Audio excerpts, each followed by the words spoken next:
Good afternoon student, welcome to the Hindi class. Today I read chapter number 3, तीसरी कसम के शिल्पकार शैलेंद्र। प्रहलाद अग्रवाल। बच्चे, प्रहलाद अग्रवाल वो राइटर थे जो इतिहासकार फिल्मों के जीवन के बारे में लिखते थे। ठीक है। इनका जन्म जबलपुर मध्य प्रदेश में हुआ। बाद की आज़ादी के साल मध्य प्रदेश के जबलपुर शहर में जन्मे। हिंदी में इन्होंने एमए की। इनको बड़ा शौक़ था कि ये क्या करें, ये फिल्मी जगत पर इतिहासकारों की जीवनी के बारे में विस्तार से बताएं। उस पर चर्चा करने का इन्हें बहुत ही शौक़ था। ठीक है। उसी के चलते इन्होंने 7वां दशक, तानाशाह, मैं खुशबू, सुपरस्टार, राज कपूर, आधी हकीकत, आधा अफसाना जैसी कई रचनाएं की। ठीक है। उनमें से एक रचना है तीसरी कसम के शिल्पकार शैलेंद्र। जैसे हमने आपको पहले ही बताया ना कि इनको बड़ा शौक़ था कि जो फिल्मी जगत में हैं उनको वह कैसा जीवन जीते हैं, कैसे फिल्मकार हैं, इतिहास के बारे में बताने का। ठीक है ना। तो उसी के चलते इनके इंटरेस्ट, इनकी रुचि के अनुसार इन्होंने तीसरी फिल्म के शिल्पकार शैलेंद्र की रचना की। पाठ प्रवेश। साल के किसी महीने का शायद ही कोई शुक्रवार ऐसा होता हो जब कोई ना कोई हिंदी फिल्म सिनेमा पर्दे पर ना पहुंचती हो। इनमें से कुछ सफल रहती हैं तो कुछ असफल। कुछ दर्शकों को कुछ अरसे तक याद रह जाती हैं और कुछ को वह सिनेमा घर से बाहर निकलते ही भूल जाती हैं। लेकिन जब कोई फिल्मकार किसी साहित्य कृति को पूरी लगन और ईमानदारी से पर्दे पर उतारता है तो उसकी फिल्म ना केवल यादगार बन जाती है बल्कि लोगों का मनोरंजन करने के साथ ही उन्हें कोई बेहतर संदेश भी दे जाती है और कामयाब रहती है। एक गीतकार के रूप में कई दशकों तक फिल्म क्षेत्र में जुड़े रहे कवि हैं और गीतकार ने जब फणीश्वरनाथ रेणु की अमर कृति तीसरी कसम उफ मारे गए गुलमान को सिनेमा पर्दे पर उतारा तो वह मील का पत्थर सिद्ध हुई। आज भी उनकी गणना हिंदी की कुछ अमर फिल्मों में की जाती है। इस फिल्मों ने न केवल अपने गीत, संगीत, कहानी की बदौलत शोहरत पाई बल्कि इसमें अपने ज़माने के सबसे बड़े शोमैन राज कपूर ने अपनी फिल्मी जीवन की सबसे बेहतरीन एक्टिंग करके सबको चकित कर दिया। फिल्म की हीरोइन वहीदा रहमान ने भी वैसा ही अभिनय कर दिखाया जैसी उनसे उम्मीद थी। इस मायने में एक यादगार फिल्म होने के बावजूद तीसरी कसम को आज इसीलिए भी याद किया जाता है क्योंकि इस फिल्म के निर्माण ने यह भी उजागर कर दिया कि हिंदी फिल्म जगत में एक सार्थक और उद्देश्यपरक फिल्म बनाना कितना कठिन और जोखिम का कार्य है। ठीक है। तीसरी कसम के शिल्पकार शैलेंद्र। संगम की अद्भुत सफलता ने राज कपूर में गहन आत्मविश्वास भर दिया और उसने एक साथ 4 फिल्मों के निर्माण की घोषणा की। मेरा नाम जोकर, अजंता, मैं और मेरा दोस्त, सत्यम शिवम सुंदरम। पर जब 1865 में राज कपूर ने मेरा नाम जोकर का निर्माण आरंभ किया तब संभवतः उसने भी यह कल्पना नहीं की होगी कि इस फिल्म का एक ही भाग बनाने में 6 वर्षों का समय लग जाएगा। इन 6 वर्षों के अंतराल में राज कपूर द्वारा अभिनीत कई फिल्में प्रदर्शित हुई। इनमें सन 1966 में प्रदर्शित कवि शैलेंद्र की तीसरी कसम भी शामिल है। वह फिल्म है जिसमें राज कपूर ने अपने जीवन को सर्वोत्कृष्ट भूमिका अदा की, सबसे श्रेष्ठ जिसको कहते हैं। यही नहीं, तीसरी कसम वह फिल्म है जिसने हिंदी साहित्य की एक अत्यंत मामरिक प्रीति को सेल्यूलाइट पर पूरी सार्थकता से उतारा। तीसरी कसम फिल्म ही नहीं, सेल्यूलाइट पर लिखी कविता थी। तीसरी कसम शैलेंद्र जीवन की पहली और अंतिम फिल्म है। तीसरी कसम को राष्ट्रीय कवि स्वर्ण पदक मिला। बंगाल फिल्म जर्नलिस्ट एसोसिएशन द्वारा सर्वश्रेष्ठ फिल्म का पुरस्कार मिला। मास्को फिल्म फेस्टिवल में भी इसको पुरस्कार मिला। इसकी कलात्मकता की लंबी चौड़ी तारीफ़ें हुई। इसमें शैलेंद्र की संवेदनशीलता पूरी शिद्दत के साथ मौजूद है। उन्होंने ऐसी फिल्म बनाई थी कि इसे सच्चा कवि हृदय भी बना सकता था, जिसे सिर्फ सच्चा कवि हृदय ही बना सकता था। उन्होंने ऐसी फिल्म बनाई थी जिसे केवल सच्चा कवि हृदय ही बना सकता था। शैलेंद्र ने राज कपूर की भावनाओं को शब्द दिए हैं। राज कपूर ने अपने अन्य सहयोगी की फिल्म में उतनी ही तमन्यता के साथ काम किया।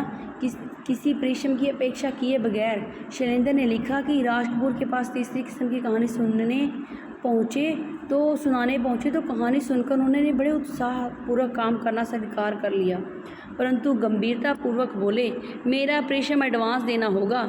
शैलेंद्र को ऐसी उम्मीद नहीं थी कि राजपूत जिंदगी भर की दोस्ती का बदला ऐसे लेंगे। शैलेंद्र का मुंह मुरझाया हुआ चेहरा देखकर बोले, राजपूत दो मेरा एडवांस, पूरा 1 रुपया। शैलेंद्र की इस याचना मस्ती से परिचित थे, लेकिन एक निर्माता के रूप में बड़े व्यावसायिक सूझबूझ वाले भी चक्कर खा जाते हैं। फिर शैलेंद्र तो फिल्म निर्माता बनने के लिए सर्वदा अयोग्य थे, मतलब कि उनकी पहली ही फिल्म थी, ठीक है, एक्सपीरियंस नहीं था, उनके पास अनुभव नहीं था।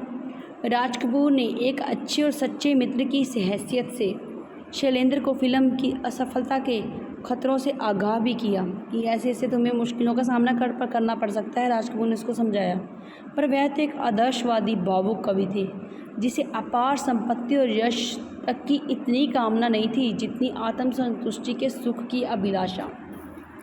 तीसरी कसम कितनी भी महान फिल्म क्यों ना रही हो, लेकिन वह एक दुख सत्य है। इसे प्रदर्शित करने के लिए बहुत मुश्किलों का सामना करना पड़ा। बावजूद तीसरी कसम में राज कपूर और वहीदा रहमान जैसे नाजमंद उस समय के फेमस सितारे, शंकर जयकिशन संगीतकार, जिनकी लोकप्रियता उन दिनों 7वें आसमान पर थी, इसके गीत की फिल्में भी प्रदर्शक पूरी तरह बेहतर लोकप्रिय हो चुके थे, लेकिन खरीदने वाला कोई नहीं था। दरअसल इस फिल्म की संवेदना किसी 2 से 4 बनाने का गणित बनाने वाले की समझ से परे थी। रची बसी करुणा तराजू पर तोली जा सकने वाली चीज़ नहीं थी। इसीलिए बहुत मुश्किल जब तीसरी कसम रिलीज़ हुई तो इसका कोई प्रचार नहीं हुआ। फिल्म कब आई कब चली गई मालूम ही नहीं पड़ा। ऐसा नहीं है कि शैलेंद्र 20 साल तक फिल्म इंडस्ट्री में रहते हुए भी वहाँ के तौर तरीके से नावाकिफ़ थे, परंतु उनमें उलझ कर वे अपनी इंसानियत को खोना नहीं चाहते थे। श्री 420 का एक लोकप्रिय गीत है, प्यार हुआ इकरार। श्री 420 का एक गीत है लोकप्रिय, प्यार हुआ इकरार हुआ, प्यार से फिर क्यों डरता है दिल, ठीक है। इसके अंतरे की एक पंक्ति, रातें 10 दिशाओं से कहेंगे अपनी कहानियाँ, पर संगीतकार जयकिशन ने आपत्ति की।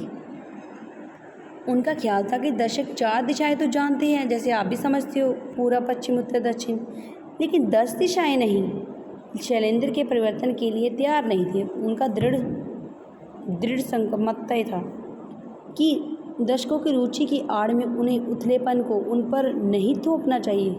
कलाकार का यह कर्तव्य भी है कि उपभोक्ता की रुचियों का परिष्कार करने का प्रयत्न करे। उसका यकीन गलत नहीं था। यही नहीं, वे बहुत अच्छे गीत भी जो उन्होंने लिखे बेहद लोकप्रिय हुए। शैलेंद्र ने झूठे अभिजाज्य को कभी नहीं अपनाया। उनके गीत बाप्रण थे, डरू नहीं मेरा जूता है जापानी, पतलून इंग्लिस्तानी, सर पे लाल टोपी रूसी, फिर भी दिल है हिंदुस्तानी। यह गीत शैलेंद्र ही लिख सकते थे। शांत नदी का प्रवाह समुद्र की गहराई लिए हुए विशेषता उनकी ज़िंदगी की थी। उन्होंने अपनी फिल्म के द्वारा भी साबित किया। तीसरी कसम एकमात्र नहीं तो चंद उन फिल्मों में से है जिन्होंने साहित्य रचना के साथ 100% अन्याय किया। शैलेंद्र ने राज कपूर जैसे स्टार को हीरामन बना दिया। हीरामन पर राज कपूर हावी नहीं हो सका। छीट की सस्ती साड़ी में लिपटी हीराबाई वहीदा रहमान की प्रसिद्ध ऊंचाई को बहुत पीछे छोड़ गई। बच्चे मतलब कि राज कपूर हीरामन, उसने अपने आप को हीरामन ही समझ लिया, ठीक है। कजरी नदी के किनारे उकड़ू बैठा हीरामन जब गीत गाते हुए हीरामन से पूछता, मन समझता है ना आप, तब हीराबाई जुबान से नहीं आंखों से बोलती है। दुनिया भर के शब्द उस भाषा को अभिव्यक्ति नहीं दे सकते। ऐसी सूक्ष्मताओं से संबंधित तीसरी कसम, अपनी मस्ती में डूबकर झूमते गाते गाड़ीवाल, चलत मुसाफिर मोह लियोरे पिंजरे वाली मुनिया, टप्पर गाड़ी में हीराबाई को जाते हुए देखकर उसके पीछे दौड़ता गाते बच्चों का हुजुम, लाली लाली डोलिया में लाली रे दुल्हनिया, एक नौटंकी की बाई में अपनापन खोज लेने वाला सरल हृदय गाड़ीवान, अभावों की ज़िंदगी जीते लोगों के सपने कह कहें, हमारी फिल्म की सबसे बड़ी कमज़ोरी होती है कि लोक तत्व का अभाव। वे ज़िंदगी से दूर होती है। यही त्रासस्थिति का चित्रात्मक होता है तो उन्हें ग्लोरीफाई किया जाता है। दुख का ऐसा विभत्स रूप प्रस्तुत होता है दर्शकों का भावनात्मक शोषण कर सके। तीसरी कसम की यह खास बात थी कि वह दुख को भी सहज स्थिति में जीवन सापेक्ष प्रस्तुत करती थी। मैंने शैलेंद्र को गीतकार नहीं कवि कहा। वे सिनेमा की चक्काचौंध के बीच रहते हुए यश और धन लिप से कोसों दूर थे। जो बात उनकी ज़िंदगी में थी वही उनके गीतों में। उनके गीतों में सिर्फ करुणा नहीं, जूझन का संकेत भी था। वह प्रक्रिया भी मौजूद थी जिसके तहत अपनी मंजिल तक पहुंचा जा सके। व्यथा आदमी को पराजित नहीं करती, उसे आगे बढ़ने का संदेश देती है। शैलेंद्र ने तीसरी कसम को अपनी भावपूर्णता का सर्वश्रेष्ठ तथ्य प्रदान किया। मुकेश की आवाज़ में शैलेंद्र का यह गीत तो अद्वितीय बन गया। अभिनय की दृष्टि में तीसरी कसम राज कपूर की ज़िंदगी में सबसे हसीन फिल्म है। राज कपूर जिन्हें समीक्ष और कला ममरम आँखों से बात करने वाला कलाकार मानते हैं, तीसरी कसम मासूमियत के चरमोत्कर्ष को छूती है। अभिनेता राज कपूर जितनी ताकत के साथ तीसरी कसम में मौजूद हैं, उतना जागते रहो में भी नहीं। जागते रहो में राज कपूर के अभिनय को बहुत सराहा गया, लेकिन तीसरी कसम वह फिल्म है जिसमें राज कपूर अभिनय नहीं करता। वह हीरामन के साथ एकाकार हो गया कि उसने हीरामन का ही अपने जीवन में हीरामन को डाल लिया। खालिक देहाती बुच्च गढ़ीवाल जो सिर्फ दिल की जुबान समझते हैं, दिमाग की नहीं। मैम रुकियो, जिसके लिए मोहब्बत के सिवा किसी दूसरी चीज़ का कोई अर्थ ही नहीं। बहुत बड़ी बात यह है कि तीसरी कसम राज कपूर के अभिनय जीवन का एक मुकाम है। जब वह एशिया में सबसे बड़े शोमैन के रूप में स्थापित हो चुके थे, उनका अपना व्यक्तित्व एक किंवदंती बन चुका था। लेकिन तीसरी कसम में वह महिमाएँ व्यक्तित्व पूरी तरह हीरामन की आत्मा में उतर गया। वह कहीं हीरामन का अभिनय नहीं करता, अपितु खुद हीरामन में डल गया। हीरामन की फेनू गिलासी बोली पर रिझता हुआ, उनकी मनुआ टनुआ जैसी बोली सूरत पर नौशावर होता हुआ हीराबाई को तनिक सी उपेक्षा पर अपने अस्तित्व से जूझता हुआ सच्चा हीरामन बन गया। तीसरी कसम की पटकथा मूल कहानी के लेखक फणीश्वर रेणु ने स्वयं तैयार की थी। कहानी का रेशा रेशा, उनकी छोटी से छोटी बारीकियाँ फिल्म में पूरी तरह उतर आई।